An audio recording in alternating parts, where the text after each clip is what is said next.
Okay, so looks like we're live. I'm here with Steve. Steve, how's it been going? It's been going good. What's been on your mind since we last spoke? You and I talk by email a lot, so we go back and forth. But what sorts of things have you been getting up to relating to church and the faith and all that?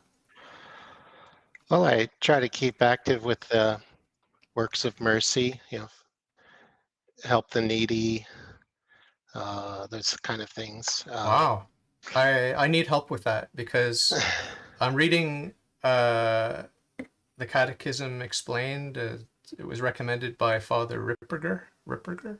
Uh-huh. Do you know him? Oh, yeah, yeah. He recommended it in one of the videos I saw where he was being interviewed by someone.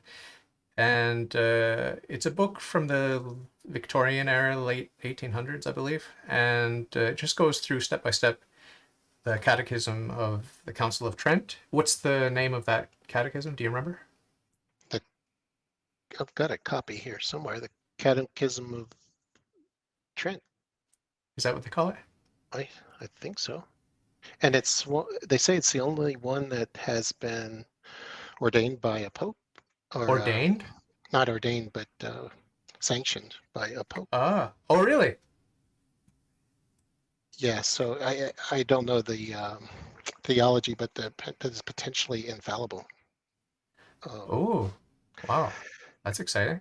But the book is really good. It's called The Catechism Explained, and I can Google it now. I mean, this is stupid to be live and to be Googling stuff, but I could actually look it up and see what it is. well, I think is this one.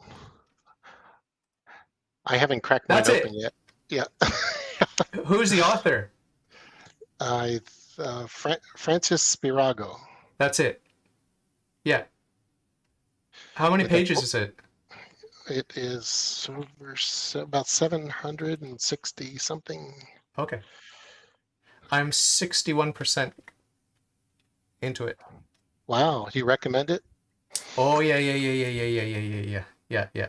One of the best, one of the best things I've read recently.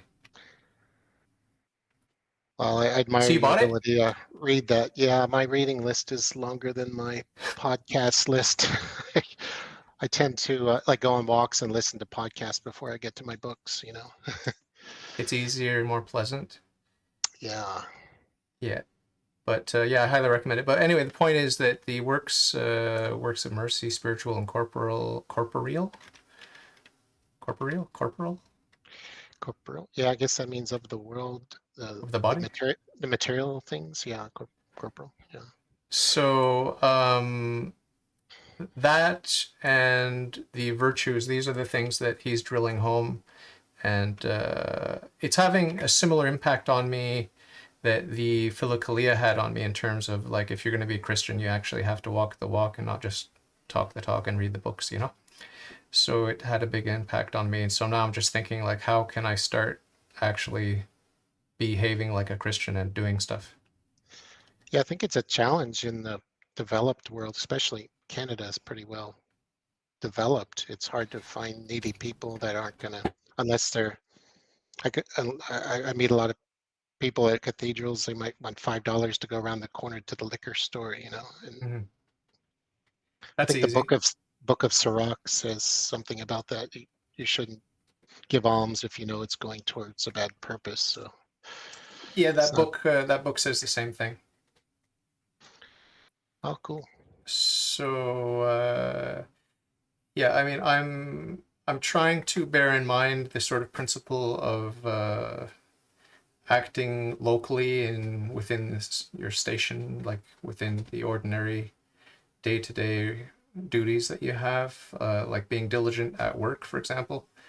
Uh, is that? I mean, that's obviously virtuous, but it's not a work of mercy per se. But I guess it's just virtuous, right? Yeah, St. Paul says that. And I remember Mother Teresa had a lot of visitors that wanted to come help her in Calcutta, and she sent a lot of people home and saying that God put you where you are. The Western, she would hear reports about the faith falling apart in the Western world, and she would tell them, go home and fix it. Yeah, and Yeah. I guess I'm married, so I can that provides opportunity for virtue building, treating my wife properly and stuff like that, right? Yeah. Yeah. We can't neglect the things around us, the people around us. Do you have a good grasp on the virtues and how they build on each other? Because this book, the Spirago book, says that a really good way to attack the virtues is to pick your favorite one, like the one that you're excited about, and the one that you're excited about in the saints, for example, and just work on that one, and all the rest will come. So, do you have a favorite virtue? Oh, that's a really good question. I don't have a favorite other than I see it as a model in my mind, and I know theologians warn about systematic theology, but I I wa- I kind of function by these models, and I've heard that the four what we have the four card Cardinal we have the virtues? cardinal virtues and the three theological virtues, Yeah, and the four cardinal virtues rise from the theological virtues, right? yeah. And I'm trying to understand how that happens as a systems guy. Nah. But humility, of course, I try to really connect with. It comes, I don't know, I really identify with it. I might not be the most humble person, but I Well, it's feel, an easy one to grasp. It's one of the virtues that I can understand. Like I understand humility because it just means to me it just means living in reality, being sane and accepting reality as it is, not as you wish it could be. mm, Not living in a fantasy world. That to me is that's humility. Okay. So if to the extent that you're good, you acknowledge that you're good and you thank God for that goodness, the ontological goodness that you have, or the graces you have to be good morally or whatever in the choices you make. And then to the extent that you're evil by choice, you acknowledge that. And there's no, like, basically, the idea is you're only exactly as God sees you, and that's yeah. it. That's the reality. Yeah, it kind of comes natural to me because my parents were immigrants, and I always felt like a guest in the world, you know, Mm-hmm.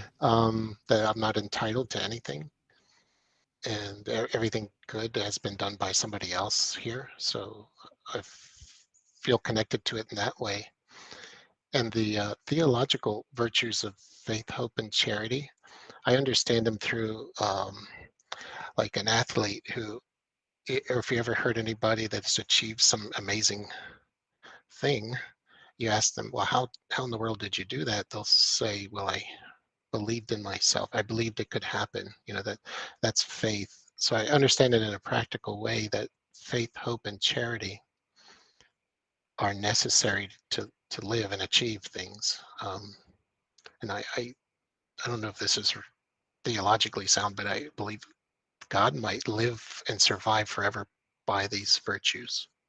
It's it gets to Euthyphro's dilemma, right? But you understand that only love endures, faith and hope are gone once we're in heaven with God, right? um, well, at some level, I mean, God has some type of faith, wouldn't you say, that he Well, he's believes in faithful. himself? It's the Bible says he's faithful, even if we're unfaithful. But I think that's during the temporal order.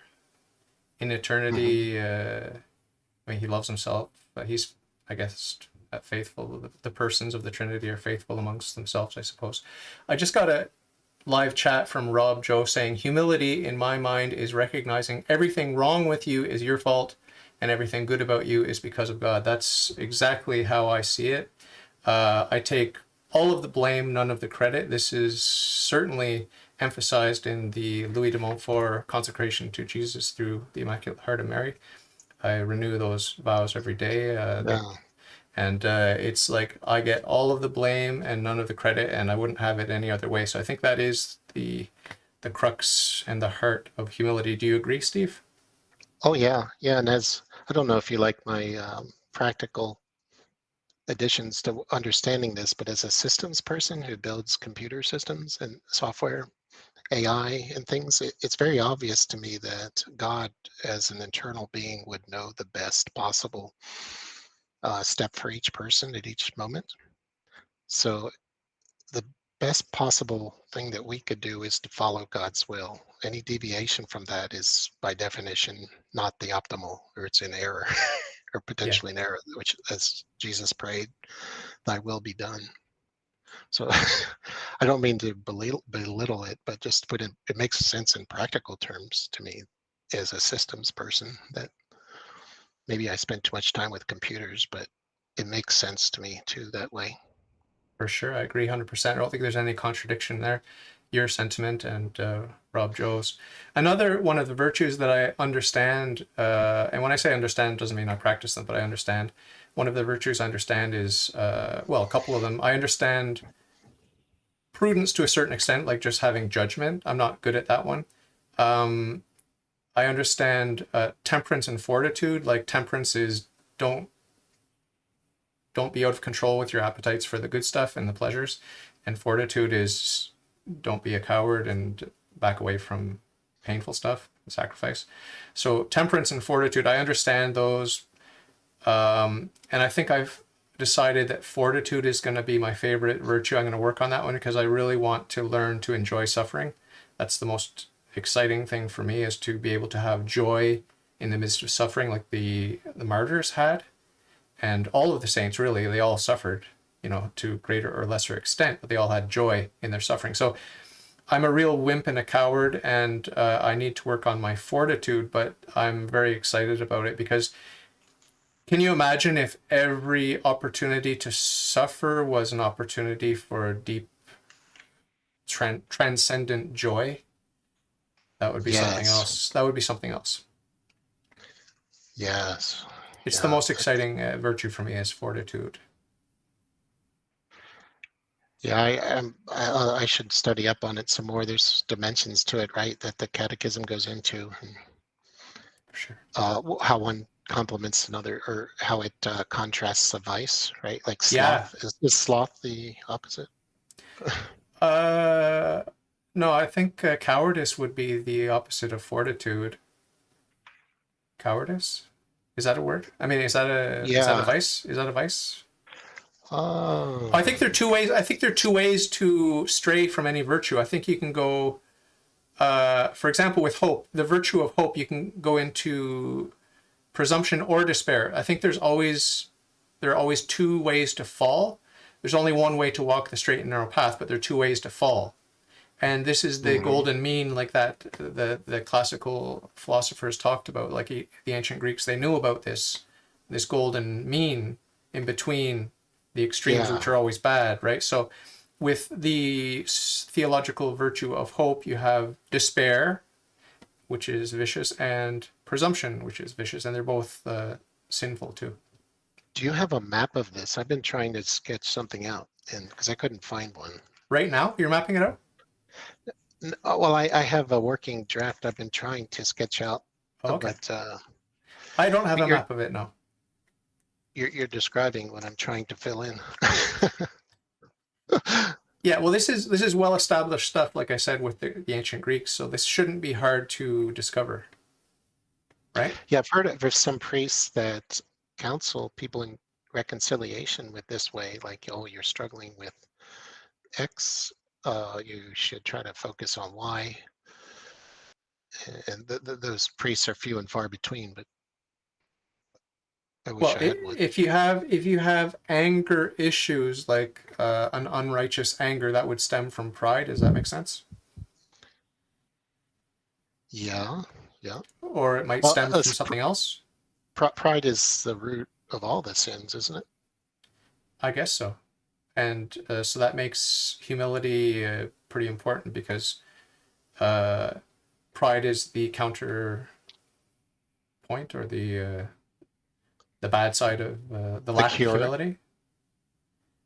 They're the Yeah, opposites. Is that right?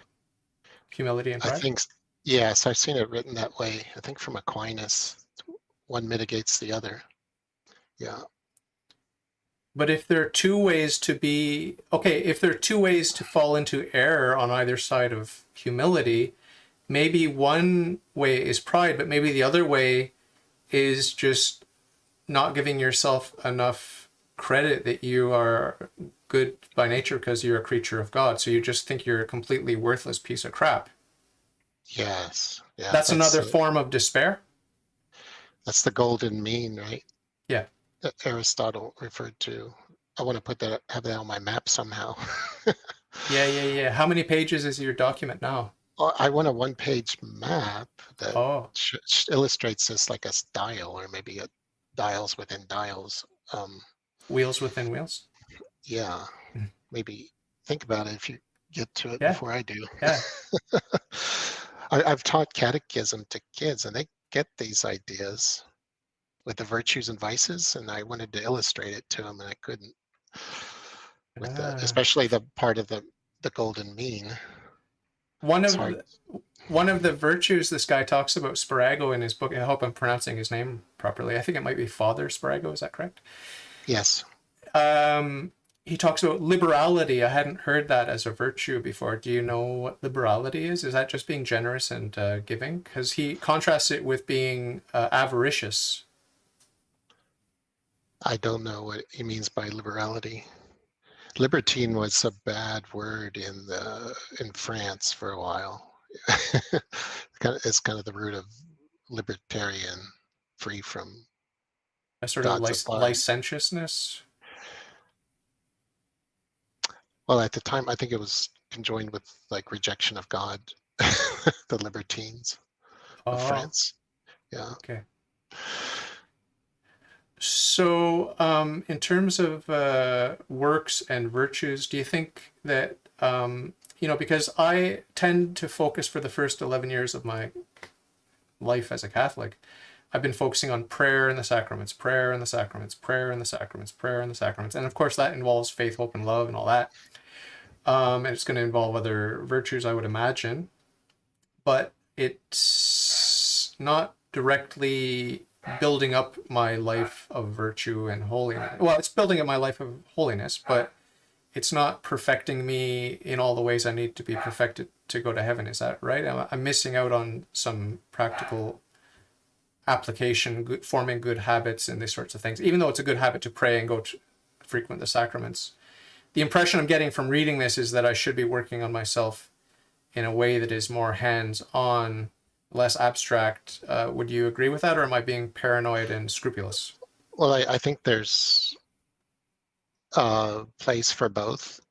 You know, you might know more about the Desert Fathers than I have done in the contemplative life. All these charisms are, you know, designed to address the gifts of each type of person. Each person is different, and Desert Fathers could achieve very great enlightenment in the desert. I don't think I could. Yeah. um, I, I get the grace by doing things. So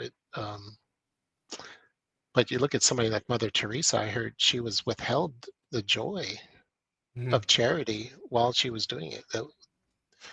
That was a great cross for her to bear.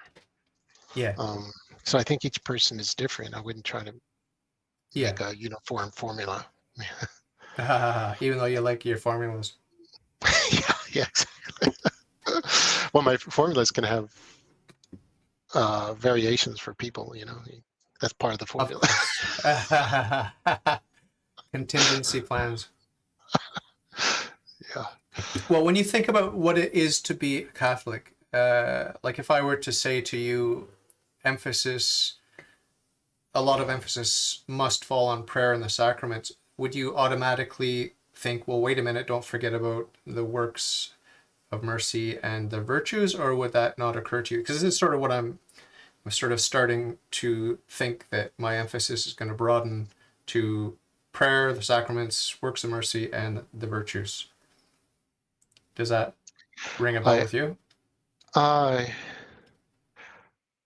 well, the virtues are the way I understand God's life, and works are the manifestation of that. And I haven't read as much as you have. I am just taking the practical, um, everyday experience, my own self, which is I've only been Catholic now for 7 years. So Ah, you might be further along than I am. 7-11. You have 7, I have 11.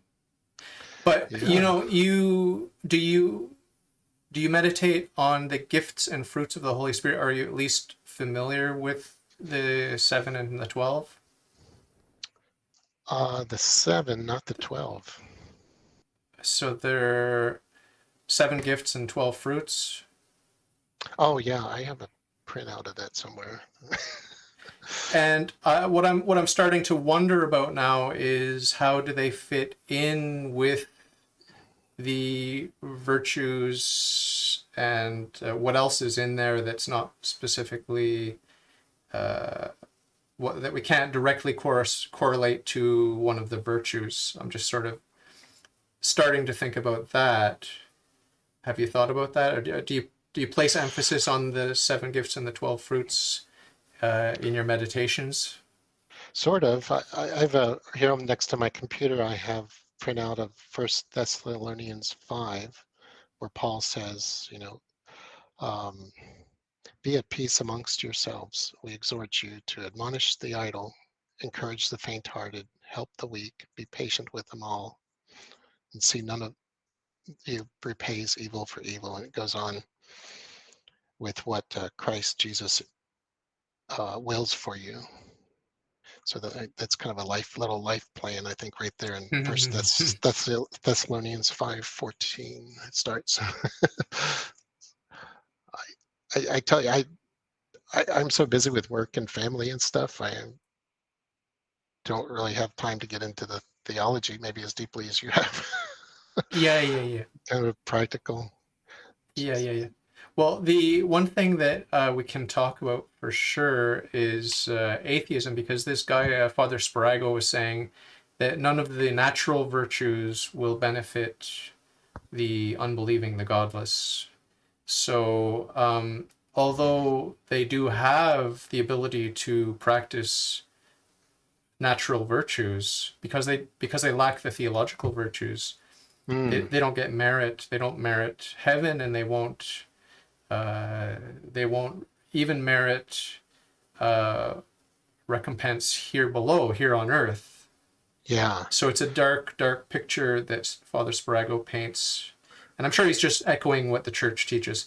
Do That you remember that in my emails? I think you were kind of surprised. I said that in my message that I don't think that some atheists are in a position to receive the grace to to know God. yeah, they're not ready. And it sounds really bad. It sounds really dark, like you're saying. But I think we need to confront it to address it. And I think Aquinas addressed it when he said the path of virtues to to you know seek virtue and avoid vices, and then that coupled kind of opens you up to the grace, maybe the theological virtues. Yeah, yeah, yeah. Well, I mean, Father Sparago mentions that, of course, God is free to give actual graces, the graces required, for example, for conversion of an atheist. He's free to do that according to his infinite wisdom, but there's a certain point where the atheist will not benefit from those actual graces, and so the grace is withheld. So again, this is sort of a tough love thing, but it's also Yeah, to reduce the pains of hell for that person, because they would be so much more the more graces that are piled on to this person, knowing that they ultimately will choose to go to hell. So there's a sort of diminishing returns, if you want to put it in a very euphemistic way, diminishing returns of the actual graces required for conversion. And God alone knows when and where to give these actual graces, right? But yeah, it's yeah. very That's some mysterious. advanced stuff. Yeah, I also think about. I think there are angels and demons with us all the time. Maybe not always demons, but Some people are so tied up in vices that no amount of information or evangelization will get through to them. Like if they have a gambling addiction or a porn addiction or some lust in their life, you could show them evidence of the resurrection, but they don't care. And I'm not going to rhyme with resurrection for what they care about. Okay, this is a good point for me to change the subject. So Rob, Rob Joe just chimed in. He said, "Correct me if I'm wrong, but God gave every man an inner sense of what is right and wrong. Nous, that's that Greek term, nous, that the Orthodox use, so that those who never heard the gospel could still be judged, but on a different standard." So this is true. We learn about this. I heard that was in the Council of Trent, that all persons are born or given the grace to get to heaven. Yeah, it's a dogma of the church that every person receives sufficient grace for conversion. That's a dogma. So that's an absolutely infallible truth, unchanging truth of the church, a truth of God, that God does give sufficient grace for conversion. Just like St. Paul, when he says that there's no temptation we're given, that we're not at the same time given the grace to resist that temptation. Now, the tricky part is with our free will, where we say, well, yeah, I know I have the grace to resist this, but oh, it's so tempting. And it's so delicious. And I'm the first to admit how easy it is to justify just saying, well, I can repent later, but I just want to taste this now because it tastes so good and I'm weak and I want to have some pleasure. And, we're all in the same boat in that regard, from Adam and Eve all the way down to today. But some of us are kind of in the deep end of the boat. I mean, covered in sin. I think to the point where we are not open to the grace. I see it a lot where people have a vice, and like you can show them evidence or the most logical representation of God possible, and it's like showing calculus to a 3-year-old that they don't can't make the connections. They don't care about it. They don't appreciate history. Have you run into this? Of course. It's the bar is very low in the online atheist community. It's very, very low, and they have a few catchphrases that they picked up from their favorite YouTuber, and they pepper those generously without understanding if it's applicable. They're hoping, fingers crossed, that it's applicable. And throughout the, they've got a whole litany of fallacies that they like to pepper on the believers. Yeah, and the dismissiveness, I think, is the key, because in the same way that 3-year-old would call a page full of calculus a bunch of scribbles, that atheist who doesn't care about how Jesus's teachings affected the world and their own life, if they're in Western civilization, Mm-hmm. they don't really appreciate that, don't care about it.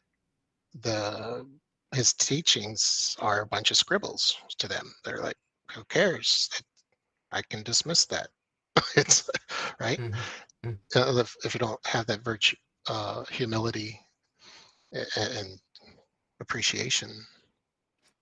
The image I like to use, I haven't used it recently, but the one that comes to mind at least, is the spoiled student who's enjoying college life, university life, whatever the case may be. But it's all at the expense of daddy, and daddy's filling up the credit cards and the bank account, and everything is always full. There's always money for gas to put into the fancy car that daddy bought them, and this student is living a very, very self-indulgent lifestyle. Studying is secondary to the partying, and it's just a good time, lots of wine and women and everything that you can imagine. And then you try to sit down with this person and just make the connection. Like, you do realize where your lifestyle is being supported, how it's being supported financially. You do understand that your bank account isn't just magically full of money, that your father's working hard and he has been working hard for you to give you a better life. And to just be faced with a blank denial that you're crazy. And this is a biological child of a biological father, and this is like the level of absurdity to deny that seems silly. It seems silly for me to even propose this analogy, but the analogy with God is even more like the reality of denying God is even more obvious. It's even more real. Our dependence on God is even more absolutely certain than is the biological progeny of father and child, right? It's more certain. I'm way more certain that I depend on God than that my biological father is my biological father.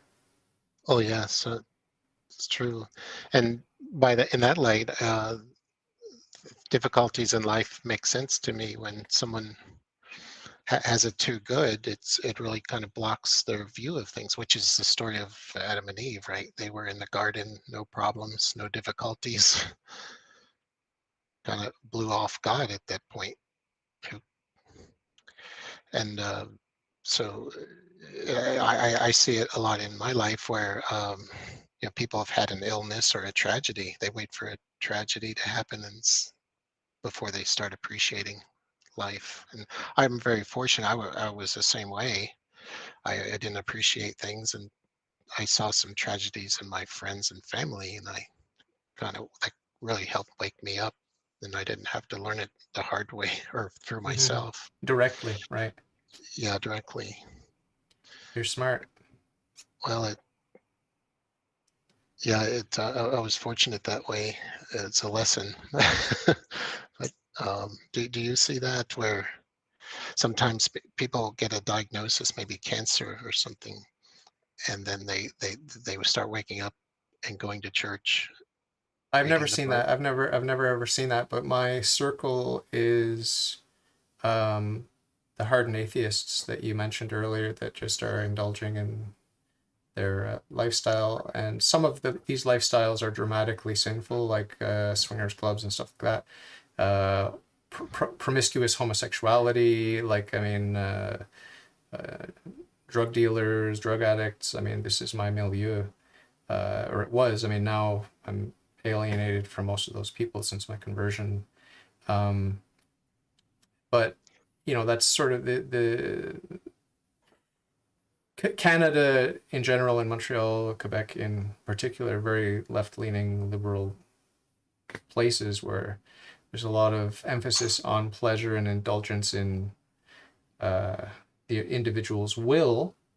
It's funny, it is funny when you think about it, because the left typically doesn't emphasize individual rights, but when it comes to the right to indulge in pleasure, that seems like the one right of the individual that's usually promoted and defended, unless the hashtag Me Too uh, situation comes up, right? And then Yeah, they're yeah, more prudish than Queen Victoria, right? Because they just want to say, "How dare you have promiscuous sex or rough sex or kinky sex or whatever." And I think that's a little bit hypocritical and schizophrenic, frankly, because you're emphasizing "do what thou wilt shall be the whole of the law," and then someone follows your advice and you're going to criticize them. yeah. I Very feel like hypocritical. the church gets it's. I find it very ironic that some of that leaks into the church, and while society is promoting it, and then society just or castigates the church for saying, "Ah, look at the evil people in your church, or the evil that's happening in your church." Right, right. Like we've got 2,000 years where we've been preaching against this, and some of it leaks in, Yeah. and now you Or blame us infiltrates for in, it. Yeah, right? yeah, it's so ironic.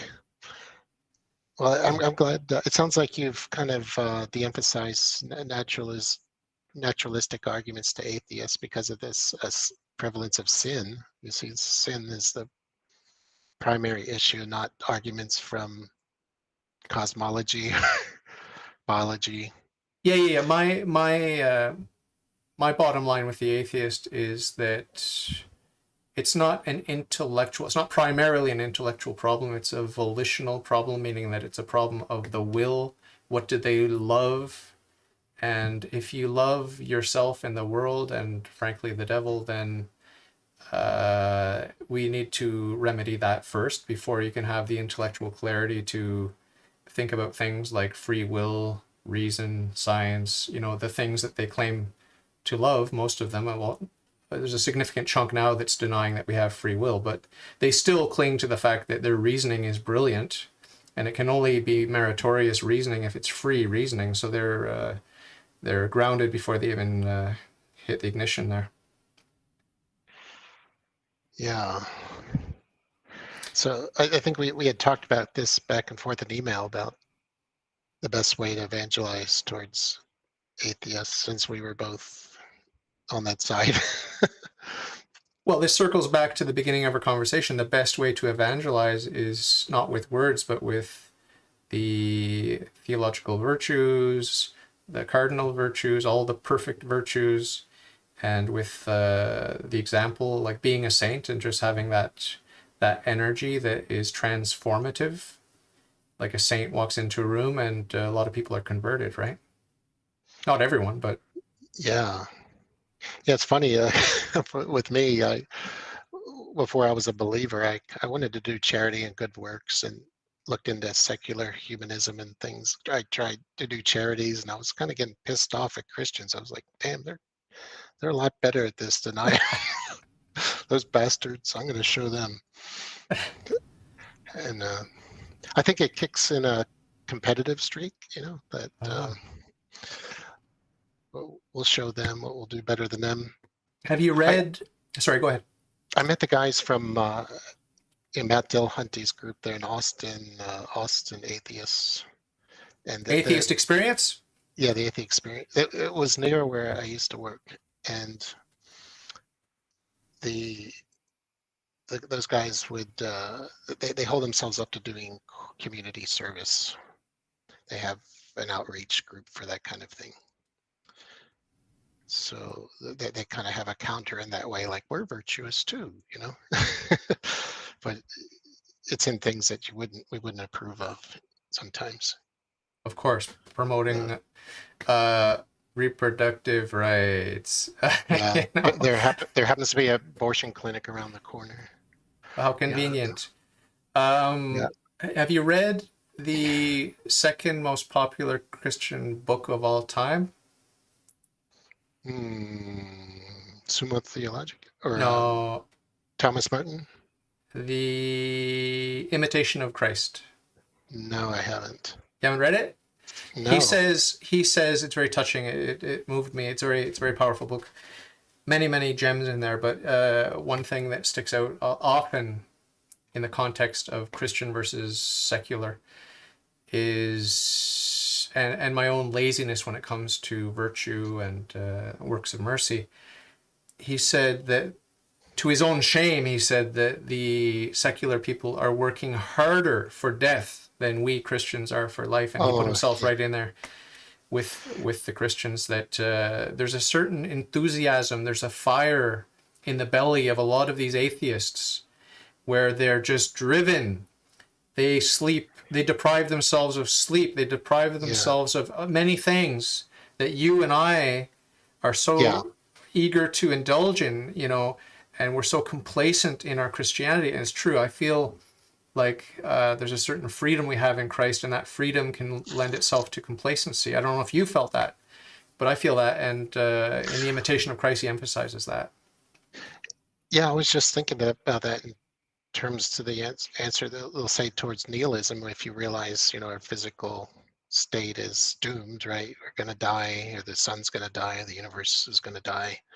There's a nihilistic outlook in the atheist worldview, which their response is that, well, that makes me love every day more than you do because because that's all we have. And I don't know I'd like to hear your response to that. I point out Uh, it's a selfish interest then only. well, usually what I say to that is that the the meaning the meaning of your life, like if there's no lasting meaning, then it really doesn't matter. And if they start telling me about an impact they're going to have on future generations and how this is going to have a ripple effect in the community because they're going to do good things and that's going to have a ripple effect, I usually just like to fast forward to this heat death and Hmm. then have them openly admit that there's no lasting trace of any good work. And so the illusion that they're creating for themselves of this ripple effect and the waves in the pond and how it benefits humanity. I just like to sort of bring them back to the bleakness of their nihilism, that it really is going nowhere, and that the duration of life in the universe, even if it's billions of years, whatever it is, it's nothing compared to Yeah, eternity. it's a blink of cosmic time. And I think Aristotle wrote about this with his four ladders, step ladder towards happiness. You can, at the first level, you can eat a great meal and feel satisfied temporarily with that. At the next level, you might help somebody temporarily, and at the next level, you help s- someone else or a child have a good future. And at the highest level, you're helping, at an eternal level. And I think people have an intuition for this, that their life has meaning. In an equation, you cannot have objective truth or meaning without time, right? Yeah, So if everything time ends, there can be no meaning or truth that lasts, right? yeah. So I think I found some traction with that. Have you? Not particularly. I mean, the subjectivism is so strong, like in terms of the subjective experience. Like I have my truth, you have your truth, and I'm just gonna live according to my lights. And I mean, it's true that you have to live according to the lights that you're given in your conscience, and you'll be judged by that. And you could do very well with that if you've never heard the gospel. But I think a lot of people in the West have heard the gospel by now, right? But there's another question about, of course, how how effective was the communication of the gospel? Because I know people, and Bishop Fulton Sheen talked about this, how there were millions who hated what they thought the church was, but only a couple of hundred who actually hated what the church is in America. And I think that's accurate. And it sort of highlights what I'm getting at, what I'm driving at here in a roundabout way, which is that, yeah, you may have heard the gospel, but did you really catch it? Did you understand it? Did you think about it? And so I don't know how many people really have thought about Jesus Christ and what he did when he came to Earth, and if they really got the message. And I just watched a video online. I shouldn't watch these right wing conspiracy theory videos, but there was this one woman who was picking up her kids from school, and she's like, "What did you learn today, Johnny and Susie?" And the kids rambled on for 10 minutes about what they learned, and the part that the mother took exception with was that Jesus was non-binary, gender fluid. That's what the teachers Ah, taught the children. And so you have to wonder, like, mm, there are two possibilities. Either this is a Christian school ostensibly and they're teaching about Jesus because they're a Christian school, in which case it's highly inappropriate to be talking about Jesus being anything other than a man. I mean, a full-blooded man. Um, or it's a secular school that doesn't believe in Jesus Christ. And why are they talking about Jesus Christ to these children? Why? What's the motivation to indoctrinate, for lack of a better word, children if they're not there to learn about Jesus because it's not a religious school, it's not a Christian school, it's just a secular school? Why are you teaching them about Jesus at all? yeah, yeah. I, I see a lot of non-believers. They're unhappy, and they see the plight of LGBT people and think, oh, those people are even more unhappy. I'll be happy if I help them be happy, and they wind up not helping anybody, hurting both sides. There's a persecuted class. I'll feel happy if I help them. I see. Okay, Um, I I see. guess. I don't want to get too controversial, but there is a that Satanism is a very popular religion, but not a lot of people like to admit it. They're not openly, explicitly Satanist the way that I was. I when I was a Satanist, I admitted it and I bragged about it. I was an atheistic Satanist, but um, there are many schools of Satanism, and there are many secular, what I call secular religions. You can see within the atheistic movement different religious creeds and different sets of dogmas, and they fight amongst themselves, and they all claim to be irreligious, non-religious. Religion has nothing to do with what they're getting up to, but they have a very, very powerful religion, and it's with many members. And there's a worldwide movement now which is catching on, and they're imposing their values, and those values have to do with life. Ironically, it's a sort of like the sanctity of life. Like every life is precious now, and we want to protect everyone, and we want to make sure that everyone's safe, and we don't want people getting sick, and we want to make sure that our human bodies are functioning properly, and trust the science and all this sort of thing.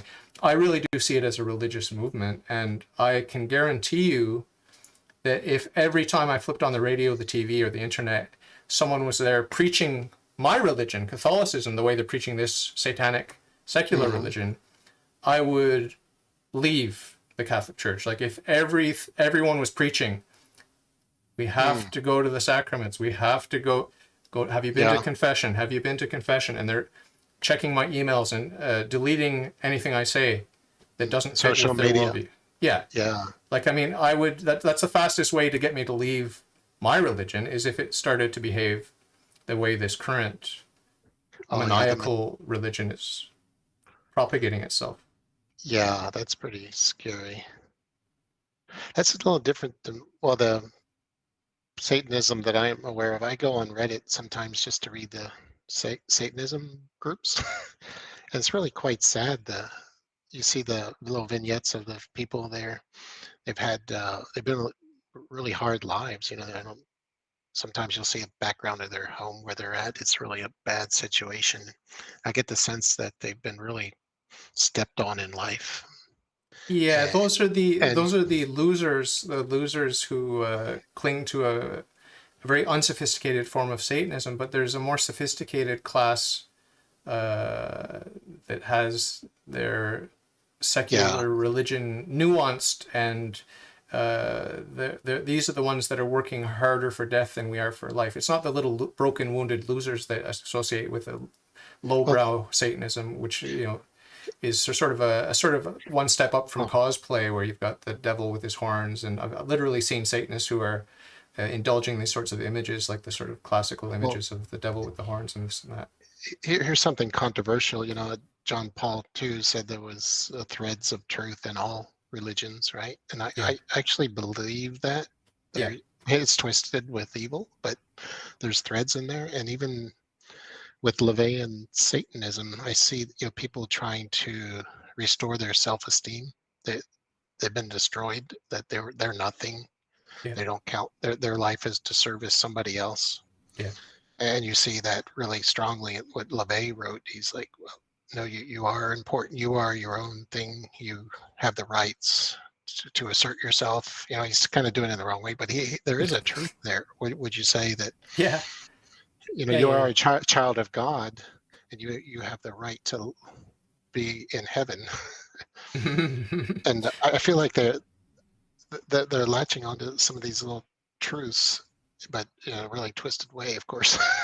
Yeah, yeah, yeah. What comes to mind is Charles Manson with his gathering of misfits, and he would show them a lot of attention, a lot of love, for a lack of a better word. I guess he would probably think of it as love and attention, and of course sex.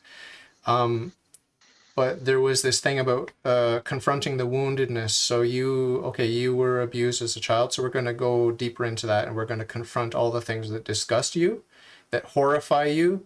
Okay, was it anal stuff? Okay, I'm gonna do anal stuff to you until you're adjusted to it. And this was his technique with men and women, Wow. and there was nothing taboo for him. And so he did this therapy on them, and a lot of people, a lot of his followers appreciated that, and they felt liberated and freed, and they went on to do a lot of creative work. Like, I mean, the embroidered vest that the women made for him was breathtaking, like very creative, very detailed, and a lot of love poured into this. Misguided, of course, misguided love, but the devotion that they had to their leader, sick and twisted as he was. I mean, these people obviously were very, very hungry for the truth, like you're saying, and to be Hmm. liberated, to be freed, and to have their wounds healed. And they felt like their wounds were healed. And of course, it didn't end too well. We saw what happened because of his own personal grievances in with his failing music Wow. career.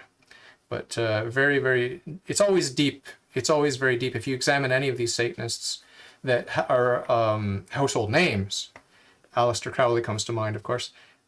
You'll see that it's always very, very emotionally rich, the Hmm. story, and pathetic, and you can't help but get a tear in your eye with the efforts that are made to find some humanity in themselves and to help others, and very, very Yeah. misguided and perverted. But you do see some humanity there and some struggle to Uh, free themselves from the pain. how do you untangle that? I mean, if you were dealing with somebody like that, I'm sure prayer is number one, but Yeah. the spiritual or the corporal works of mercy, do you think that would help? I I must admit that I am prone to a little bit of despair. Like, we're forbidden to despair of anyone's salvation because there's always hope, no matter how sick and twisted someone is, how far down they are into their sins. We're forbidden as Catholics to despair of that person's salvation. Okay, but I must Yeah. admit that I'm cynical, and because I'm spiritually lazy, I just think this is helpless, this is hopeless, there's nothing to be done. This is my predisposition. I'm not saying it's good. God help me to change, to give me the hope that I need for my fellow man when they're so far gone, apparently. Yeah. But if we can have that hope, that supernatural virtue of hope, and we can really believe that this is a child of God and that they can be touched by Christ through us, then at that point you're basically a saint and you will transform them. But I'm very timid. I'm also very cynical by nature, and I have a lot of doubts when it comes to the goodness of people and my ability to communicate to them, to communicate Christ to them, basically. And I think part of that stems from the fact that I know how far I am from being a saint. So it's like someone might be able to do it, but certainly not me. Well, I've seen you call atheists towards radical atheism if you really believe it, live Yeah, it. yeah, yeah, What would you tell Satanists? yeah. Same Go thing. go ahead and sacrifice the goats and kill the babies, or Well, what? that's What a do you? lowbrow Satanism. That's a lowbrow form of Satanism. But if you, when I say to indulge in your to be a self-consistent atheist or self-consistent Satanist, I'm talking primarily about the intellectual assumptions that you make. Examine them. First of all, I always preach to the atheist and to the Satanist, even though I've met very few Satanists. But I always preach to the atheist to apply radical doubt. Doubt everything that you can doubt, and break down your own faith based beliefs, because you have so many faith based beliefs that you don't even know that they Hmm. exist. You haven't examined them. So, this to me is the Yeah. most important critical step for anybody. And this applies to the Protestant. You and I know of a certain Protestant who shall remain unnamed, but if he were to just examine some of his own assumptions, he would become more Catholic just by the very fact of examining some of these assumptions honestly.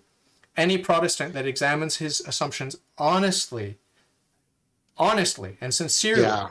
will become a Catholic. I mean, that is a bold statement, but I really sincerely believe that it is the case, because the truth will set us free. And the truth, if you examine the lies that are in amongst your most cherished assumptions, you have no choice but to abandon all those false beliefs.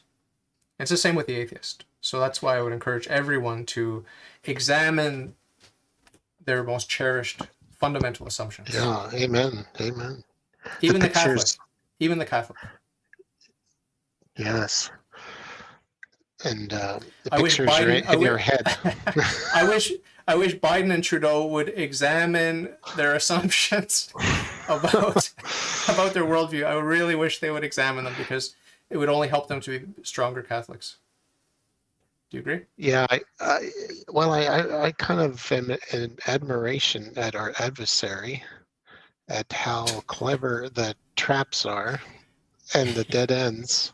Like Yeah. with what appears to be a virtue is really a trap. You know, Mm. I follow on YouTube. One of the first Catholics I followed, I found out he was a sedevacantist. He seemed very holy. He knew the history and scripture so well. I was in awe. And then I find out, well, the devil got this guy. This even got to this guy who knows probably 100 times as much as I do about Catholicism. Brother Diamond. I no, uh, he's Father William Jennings from What Catholics Believe. Okay. I hate to name names, but he's seems like a really wonderful guy. But the devil, is the most subtle of creatures. Formed a trap just for him that said, because he was very devout Catholic who went through seminary in the 70s, where they started teaching, well, all this gospel stuff is a figure. Mm, Jesus didn't share, multiply the loaves. It was a lesson in sharing, right? mm, And here he was a devout Catholic, and that managed to turn him to believe the chair of Peter is empty. This cannot be mm, happening, right? mm, So how subtle of a trap is that got this guy, right? mm. Can you imagine? Like, that's how diabolical, we have to be careful. Yeah. Well, I mean, I don't know if you play chess, but I have a certain mental defect where I don't have a good memory, and I'm not good at planning, and on the chessboard I'm not good at looking ahead because I get lost immediately. I could do one move ahead but not two moves ahead, much less eight moves ahead. So I have always played chess with principles. I have a handful of principles that I understand. Develop your pawns, control the center, develop your secondary pieces, and so on and so forth. So they're just a handful of principles. And so when I'm in the middle of a game, let's say we got talking, it's move 10 of the game, and we're having beer and chips and talking, and then we go and look back at the board and it's my move. What do? I just remind myself, I go through the basic principles. And Mhm. there are only about, between 5 and 10 of these principles I need to go through. But it just gets me in the frame of mind where I'm ready to make a move with confidence. And I know that, I'm not a genius, but I know that at least if I respect these principles, I have a better chance of not making a big blunder. So it's the same thing with Catholicism. There are just a few principles we need to keep in mind. The first one is that God is good. He's all good. And he's the only one that's good. And that alone gives you so much, that tells you so much about the Bible, about the church, about tradition, about Jesus, about the Pope, about the bishops, about the priests. Yeah, Like that's just one principle. But then you have other principles, just a few, and it grounds you, and it prevents you. I think it prevents you from falling into most of the heresies. Certainly, modernism, yeah, I the the agree. I the agree. synthesis of all error, modernism. I mean, it's so easy for me when I refer back to my basic Catholic principles. It's so easy for me to avoid finding modernism attractive. It's just obvious on the face Yeah, of it. It's so shallow. It's so obvious. But there are more subtle things in my life, of course, that I have more of a challenge with, right? Like it's not falling into heresy. It's just more just personally, like, having the trust in God and the faith, hope, and love that's required to be a good Christian. Like that's my weak point. But it's not falling into yeah. heresy, as far as I know. I mean, hopefully you'll correct me if I'm wrong if you see me falling into heresy. Yeah, I think it's the same top-down view that I kind of fell into with my computer work. You understand this. It's very difficult to understand a system from the bottom up. You could spend your whole career in the engine room of a big ship and not understand the purpose of the ship. If you Mhm. don't see it from the top down, you get all tangled up in the wiring and the pipes and the yeah. So it's very clear to me that so you see bad popes like Saint Stephen the sixth, Seventh or no, or no, sixth? sixth. Yeah, he dug up the previous pope and things Oh, like that that. guy. Okay. I I think, well, God, wow, he could keep their church running with guys like this. So I admire God more for that rather than denigrate what the church is. It's Yeah. yeah, it's I guess it's perspective. Mhm. Top, what you call it, top down versus bottom up. I think Yeah, that's one way to look at it. for sure, for sure, for sure. I mean, principles. Uh, it's the thing of it sort of was thinking about while you were talking. I was listening too, but I was thinking about death and how contemplating our death, meditating on the fact that we're going to die soon because our lives are short. Um, Meditation on death. All of the saints talk about this. Some talk about it in depth and put a lot of emphasis, and others just touch on it briefly. But it's essential for the Christian to meditate on his or her death. I think every day it's important to meditate on that. Hmm. And there's a prayer for a happy death that I pray every day. Um, I don't know if you pray it.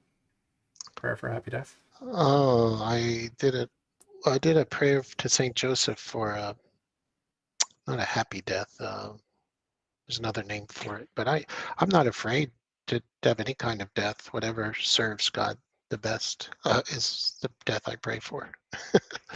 I think of Saint Bartholomew often, where they peeled off his skin, and I'd like to think that I'd be ready for that if it serves God the best. I hope so. I've got very sensitive feet, so Uh, I mean, my wife used to tickle me as a form of torture. Like, I mean, just light tickling drives me crazy, and she's not allowed to touch my feet because they're so sensitive. well, well, here's something radical. I mean, once you realize that God is in control of it, I see this whole universe as a manifestation of God's will, and Yeah, like a virtual reality. And it's kind of, I feel like I'm cheating because I see it as a game. yeah, Although I know it's not a game, but when you see it that way, you don't mind to have your player character die, yeah, right, or go through a sacrifice because you know what's on the other side. It feels yeah, like cheating. I got the cheat codes. yeah, yeah, yeah. I agree. I agree with you 100%. I agree with you 100%. But I have so much practical experience with my own weakness, and I'm just Well, scared. I'm just scared that that's someone would just threaten to torture me, and I'd be like, ah, okay. well. Here's the thing. This is kind of a controversial thing, but I don't know if I haven't vetted it with all the theologians. But my idea is that our stream of consciousness really isn't our own. It's from God, and it's enabled. We don't generate it. It's something enabled by God. So God only gives us the pain that we can handle.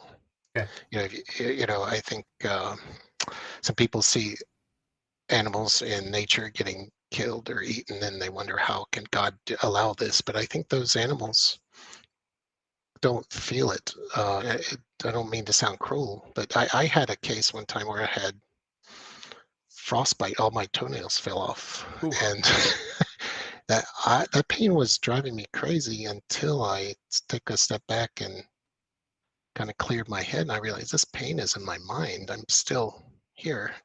yeah, And I yeah, think yeah, when you know God, you have that to such a higher degree that you yeah. can withstand anything. And I think often it was what Tacitus that wrote that the early Christians experienced the most exquisite tortures. Hmm. Um, and I, you know, blood of the martyrs is the seed of the church. So whatever kind of death God wants to give me, I'll be ready. A lot of pain is psychological, as you well know, as everyone knows. Anticipation and then sort of fantasy of, oh my God, you know. And Yeah, they say if you're ever on fire, don't look in a mirror because then you'll really panic.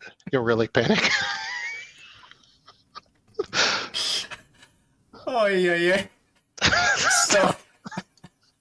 So you know, when I think about my sheltered little lame existence and I think about the worst pain I've ever felt, I haven't experienced pain. So why am I afraid of it? Well, because I kind of have this sneaking suspicion like I could think of a lot of things I wouldn't want done to me. You know what I mean? So, Yeah, yeah. but when I actually think about the pain that I've experienced, like, I mean, I can't really brag that I've felt much pain. Like, I mean, I really messed up my foot. Like, I twisted the heck out of it. And I mean, yeah, it hurt, but it was mostly disgust with like my foot's not supposed to turn that way, that much. You know, there's a snapping noise, two snapping noises, and you know, it's mostly just psychological. Like the pain is tolerable, you know, or like I broke my wrist.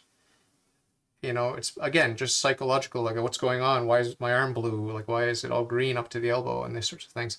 It's more psychological. So I mean, maybe if, you know, God forbid, if the communists take over and they start torturing us Christians, maybe it won't be so bad. Maybe I'll be stronger than I think I am, and you know, Yeah, that'll be proof of the grace of God at work. Because when someone as weak and timid as I am is able to withstand torture, that's going to be amazing. yeah, it'll be the grace of God. And I don't know what to think about like what they did in the French Revolution, where they took priests and nuns naked and they tied them together and threw them off the boats, in the river. Things like that are just unthinkable to me.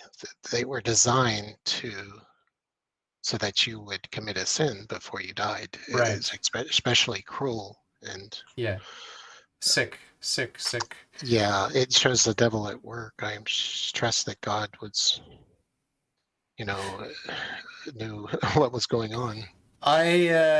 I often think about the pirates or the sailors back in the day that allegedly would, as a form of punishment slash torture, would put a cage strapped to the torso of the victim, and it was obviously exposed on the face of the torso, and everything else was encaged, and there were two hungry rats in there that would eat their way through the body.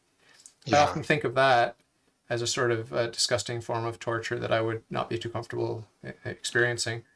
But yeah, you know, I think about, oh, maybe I could like, how could I dissuade these rats from eating me? You know, but yeah. That's a tough one, but that's what's waiting for some people, right?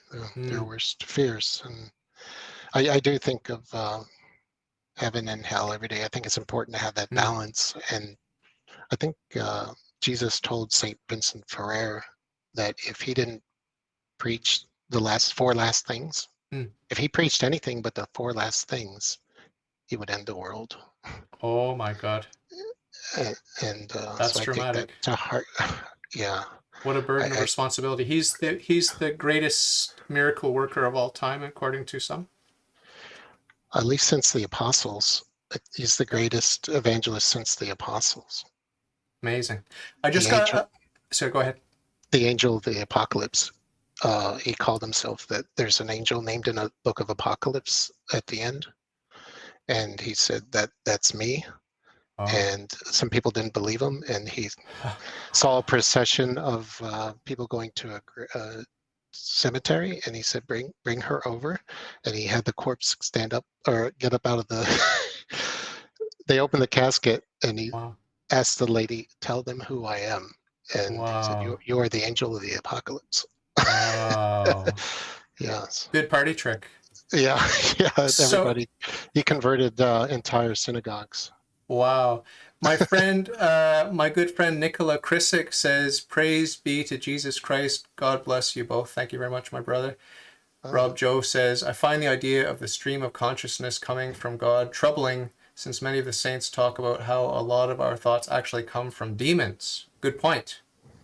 yeah. think they're inspirations, not thoughts. We have Right. control over. Yeah, all this is very obvious to me as a like a computer guy because I think of Yeah, virtual but machines the and bandwidth the bandwidth is yeah, God's bandwidth. That's your point. yes, yes. So we're like threads within God. What we call computer threads, process threads. The We infrastructure is built by God. yes, and we have our own. Well, I think Aquinas said that we have intellect, will, and memory.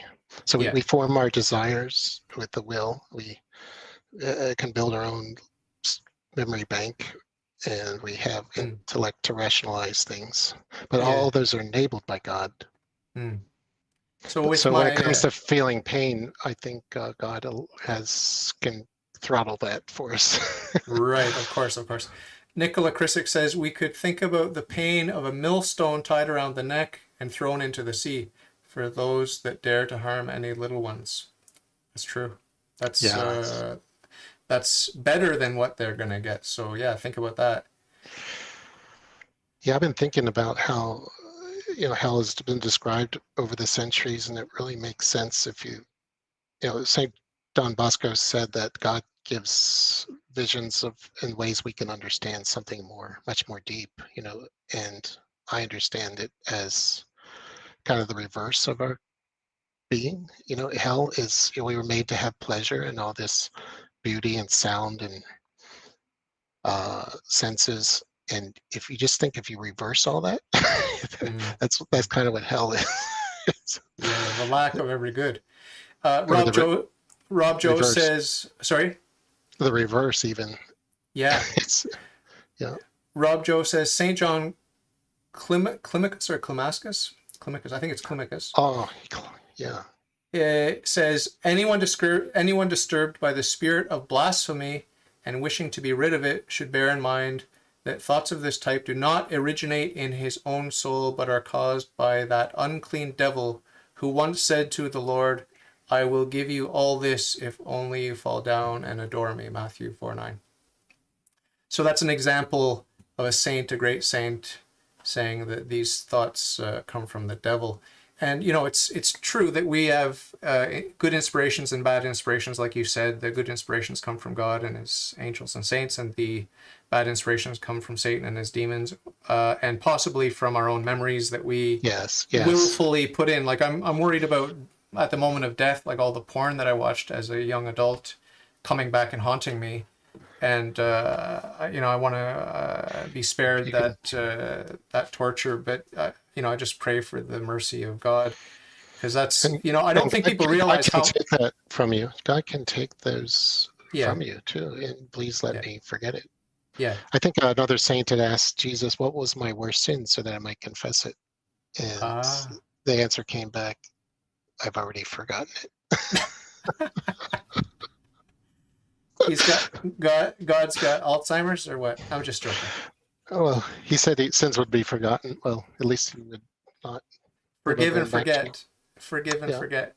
No, yeah, God is amazing, and like Sister Faustina said, it offends God when we don't trust in His infinite mercy, right? That really offends Jesus Christ when we don't trust yes. sufficiently in His mercy. That's something I think about all the time. Like that's probably the cause of most of my spiritual weakness, is just not trusting in God enough. So we are going to wrap it up, but any final thought for the listeners, and anything that we didn't touch on that you just want to briefly say before we wrap up here? Well, if there's any atheists listening, I would really encourage them not to believe that their life is meaningless or that they're a chemical accident. There's really good news that they were designed by God to be in heaven forever, and it's more joy than you could imagine. And don't throw it away. Oh, but it's all too good to be true. This is the thing. The psychological trick of Satan is just it's too good to be true. It's like you have some property to sell me down in Florida somewhere. You're that uh, Nigerian prince with the money to give yes, away, for right? yeah, if you send me 1995, I'll give you the rest of the answer how to get to heaven. Just kidding. Amazing talking with you. It's amazing talking with you. I appreciate the thing I appreciate most about you is your diligence in prayer for me and mine. I keep reminding you, and you keep saying, David, I haven't forgotten. But I just love reminding you because it gives me a little booster shot of dopamine every time you remind me that Oh, I don't need to remind you. And you're one of the few, I think, that's diligently praying for me and mine every day. There are probably oh. others. There probably are others, but I really do appreciate it. Well, thanks. I'll show you my prayer book again if you doubt. I've got you. Nah. I've got you twice in it here. Oh. So I didn't realize you had streaming chat too at the same time. Yeah, it's a feature, I guess, of YouTube live streaming. But you know, I'm not good at multitasking, so I can just give a little love heart, and that's about it. Yeah, there's which camera am I on there? Ah, nice. Thank you very There's that. much. And wait, one more. Who are these? I've got their names. I had to write Josephine and Keith. Nice, my parents. Yeah. Yeah, thank you very much. I really do appreciate it, and appreciate your ongoing friendship. And we're gonna definitely be keeping in touch, and we'll have you. I'll have you back again to do this. It's been a lot of fun, and Well, thanks. I think we learned some stuff by rehashing some of the basics of our beautiful Catholic faith together. Amen. Praise be to God. God bless you, and we'll talk soon. Okay. Take care. Take care. Bye. Bye-bye.